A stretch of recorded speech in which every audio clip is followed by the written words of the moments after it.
Who does a better job, by the way? There's no such thing as better. They're different. They're different focus areas, right? It's like to say, what tastes better, wine or beer? Well, it depends what mood you're in. Well, no, the reason why I asked the question is because, like, who does a better job? PMCs or actual U.S. government, right? Military. Okay, would I rather have private military contractors, or would I rather have Army, Marines, Air Force, Navy, where the government taxes are being used to train the next level? There are certain things that you may say or make an argument of, they do better. Okay, UPS, private, not even close, right? I'd much rather do private, FedEx, DHL than go trust the other way, right? In this specific topic, when it comes down to the level of curiosity with UAPs, so who's historically done better? So great question. And it's not an either or. Okay, it's not a binary solution. It's not like they do better or they do better. It's not. It's two different focus areas. Let me give you an example.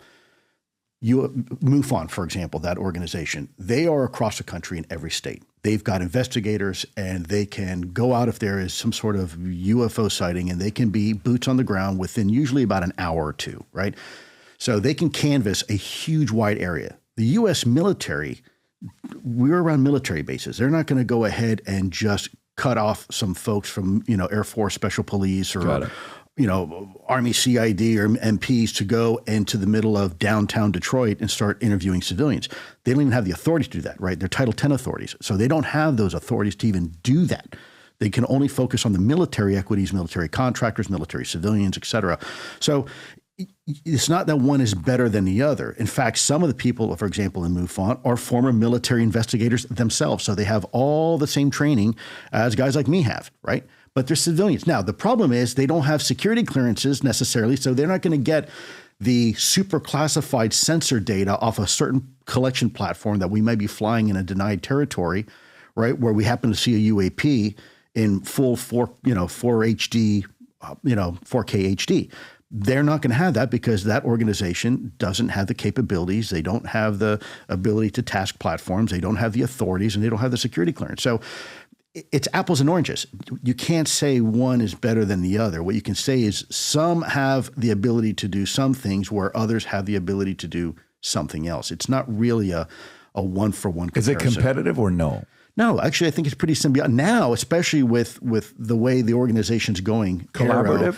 It's starting to get collaborative. I like that. Which is great. Yeah. Which is great. And also you have the National Archives now. There's a law that was passed just recently last year that requires all agencies, federal agencies that have UAP information to submit it to the National Archives, NARA. Now think about that. Now we've got a single belly button, right? Unlike 9/11, where CIA and FBI and DOD all had their little pockets of information and nobody was sharing.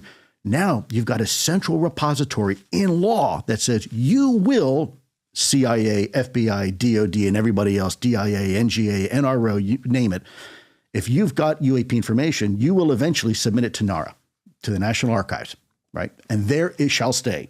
And so, and there's also downgrading instructions for classified information, so the American people will eventually be able to get access to it, right? So it's beginning to work. I know it's frustrating for a lot of people. That they want their disclosure now, damn it, and I get it. But I've told people, look, disclosure is a process. It's not an event. This is a marathon. It's not a sprint. And we have come farther, I think, in the last 7 years than we have in the last 70 years. So it's working. And guess what? No one had to go to jail. I didn't have to go to jail for breaking my security oath. Congress is now engaged. You now have an organization, the executive branch. You now have, for example, former President Donald Trump saying for the record, if he were to get elected, he would actually consider releasing the UFO files, right? That's holy smokes. You have a president saying that for the record just last week.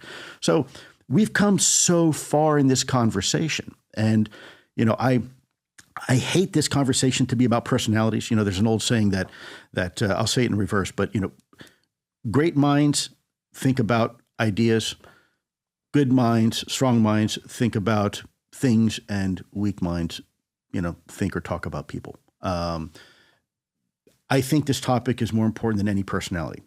Way more important than me. I am just a mechanism to have the conversation. I always tell people, Lou, what do you think? Don't ask me that. Doesn't matter what I think. What matters is what you think, the people. That's what matters. Our job, here's the data. You figure it out what this means to you.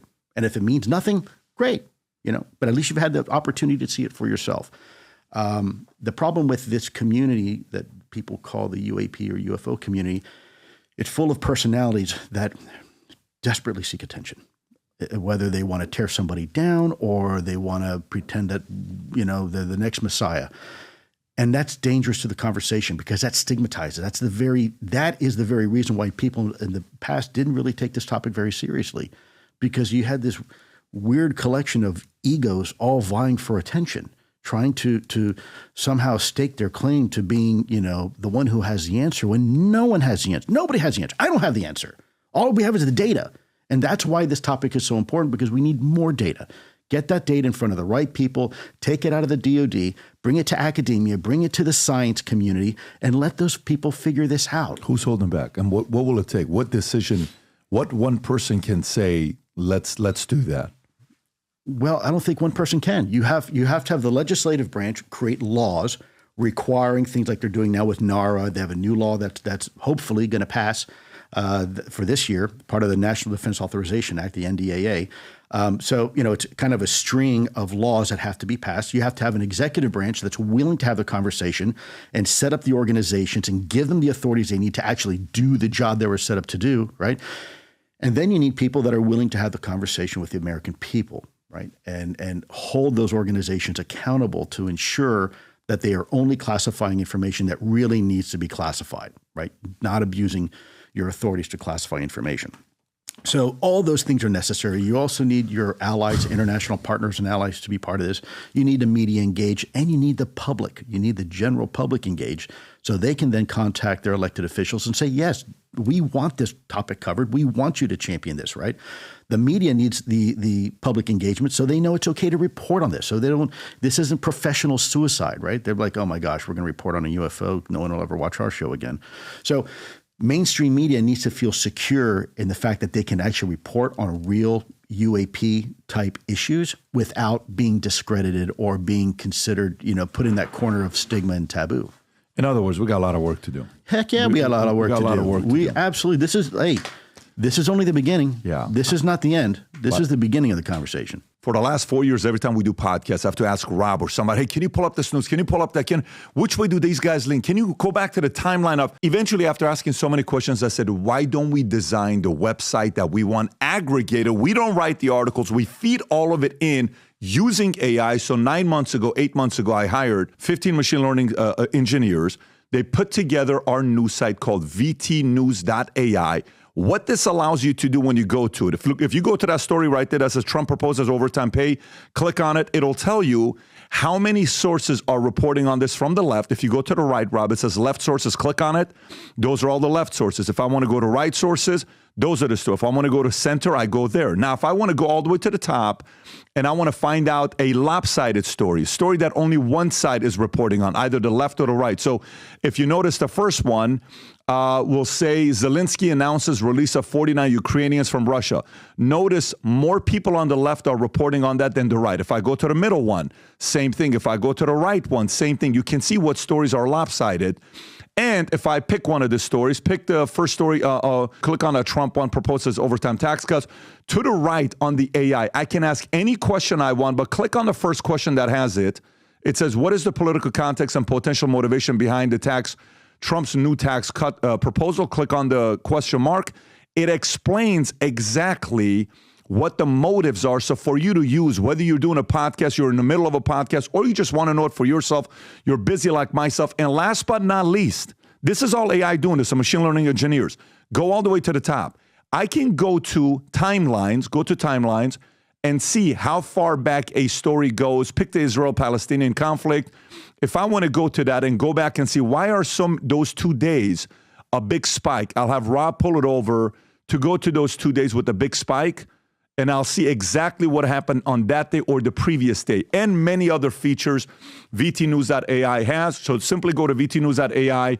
There's a freemium model, there's a premium, and then there's the insider. If you want to have unlimited access to the AI, click on the VTAI Insider. You can now become a member effectively today. So if you like this clip and you want to watch another one, click right here. And if you want to watch the entire podcast, click right here.